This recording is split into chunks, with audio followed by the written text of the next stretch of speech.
HD.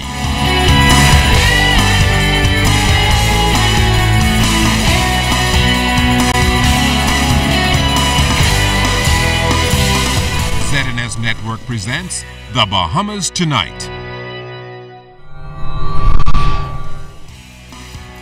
This segment of the news is brought to you by BTC, powered by Lime. Good evening and welcome to The Bahamas Tonight, the weekend edition. Good Sunday evening, everyone. I'm LaDawn Davis. Thanks for tuning in. Topping the news tonight, acquiring a private airline to accommodate an air emergency for an ailing patient in the Family Islands has become a common practice in the Bahamas for many years. But officials from the air ambulance services and local commercial airlines say it's a practice that can be very dangerous, especially if the private airline is not medically equipped and the pilot is inexperienced. I sat down with the director of the Air Ambulance Services, Jason Sweeting, and Sky Bahamas Captain Randy Butler to get their take on the issue and to also hear their concerns about the recent aviation tragedy in Mayaguana. Here's that story. I don't think private airplanes should be involved with aeromedical transports.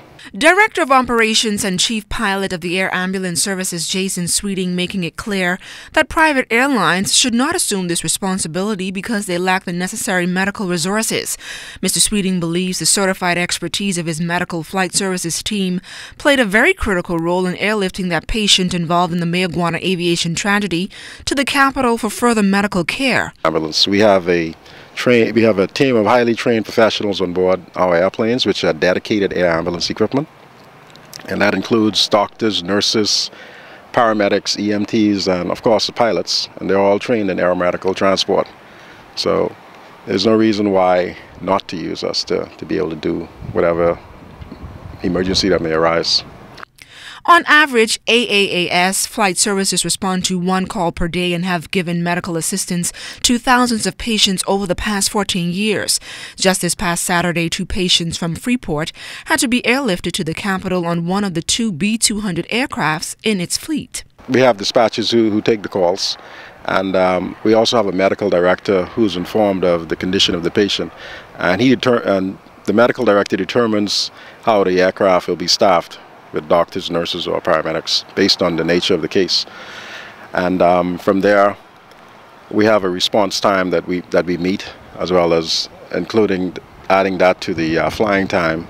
That gives you the time of what time you'll be able to expect to pick up the patient. But he is not the only pilot speaking out.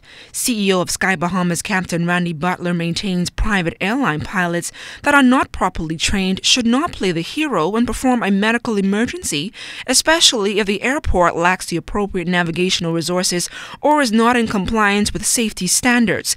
Captain Butler reasoned why his airline does not perform such tasks. Well, Sky Bahamas is basically a scheduled airline. The size of our airplanes don't give to that. That's number one, because normally when you have an emergency, it's 1 or 2 persons. So we have big airplanes, and there's a whole lot more to mobilize us to go into those places. So it's just off the table for us. It's not something we could do. Even though air ambulance transportation is an expensive exercise, Sweeting can't put a price on saving someone's life. A meeting between the College of the Bahamas Union of Students and the Minister of Education is expected to take place tomorrow to discuss the increase in non-tuition fees and other outstanding issues affecting thousands of students currently enrolled at the soon-to-be University of the Bahamas. The meeting comes just days after dozens of students were denied access into the House of Assembly, hoping to speak to the nation's chief about their concerns. At a press conference earlier today, outgoing COBA's President Ernesto Williams is hoping for an amicable solution in this matter, as students are finding it extremely difficult to pay tuition fees. Williams not only talked about his expectations of tomorrow's meeting, but offered recommendations the relevant authorities should consider. 1. That the subvention offered to the College of the Bahamas be maintained. No country should outsource its higher education for its citizens. So increase education funding, not decrease it. 2, that the new non-tuition fee prices at the College of the Bahamas be reversed, rescinded, and refunded contingent on if there is not an installment of improved substantial services and resources relative to each fee referred. 3, that the efficiencies of the College of the Bahamas be maximized and exercised effectively with all college stakeholders. The minister is hopefully where we can climax all of this, and the same goals that we just conveyed is what we want to see happen. So we want to glean out all of the facts, look through everything that has come forward, get to the truth of the matter, the crux of it, with the ministry, of course. Someone from the College Council will be there, as well as someone from the Ministry of Finance, and we want to get to the final end of it and deal with it right there.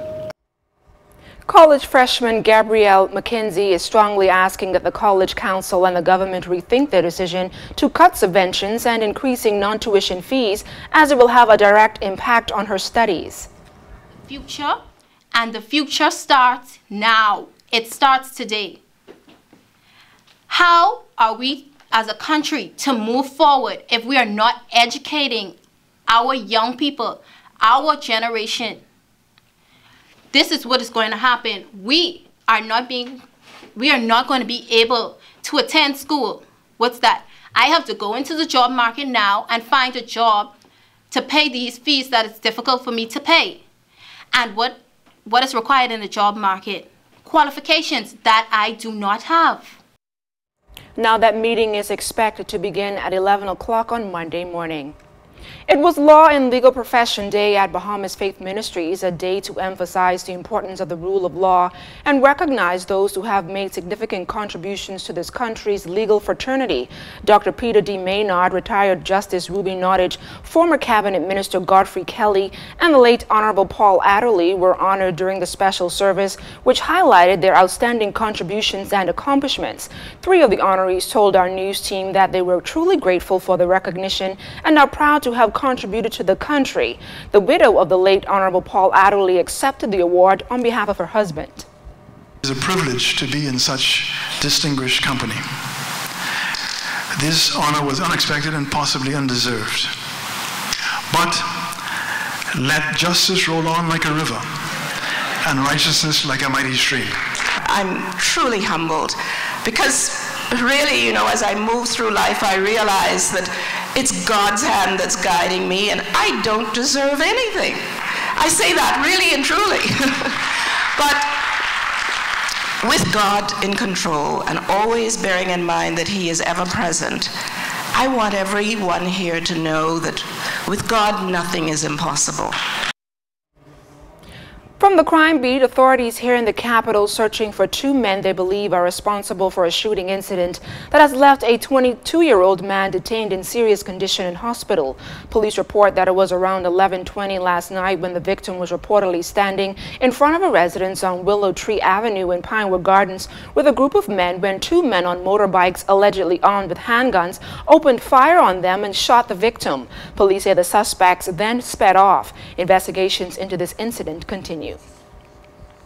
At least 30 illegal migrants were apprehended in Bahamian waters, but this time in the Exumas. The Royal Bahamas Defense Force confirmed that 24 men, 1 woman, and 5 children were spotted on board a 35-foot sloop on a canal off Compass Key in the Exuma chain around 10 o'clock Sunday morning. While on routine patrol, officers on the Defense Force vessel P-44 intercepted the Haitian sloop and apprehended the migrants that are expected to be in the capital today and later turned over to immigration authorities for further processing.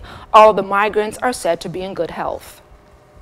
Stay tuned, the weekend edition will continue in a moment.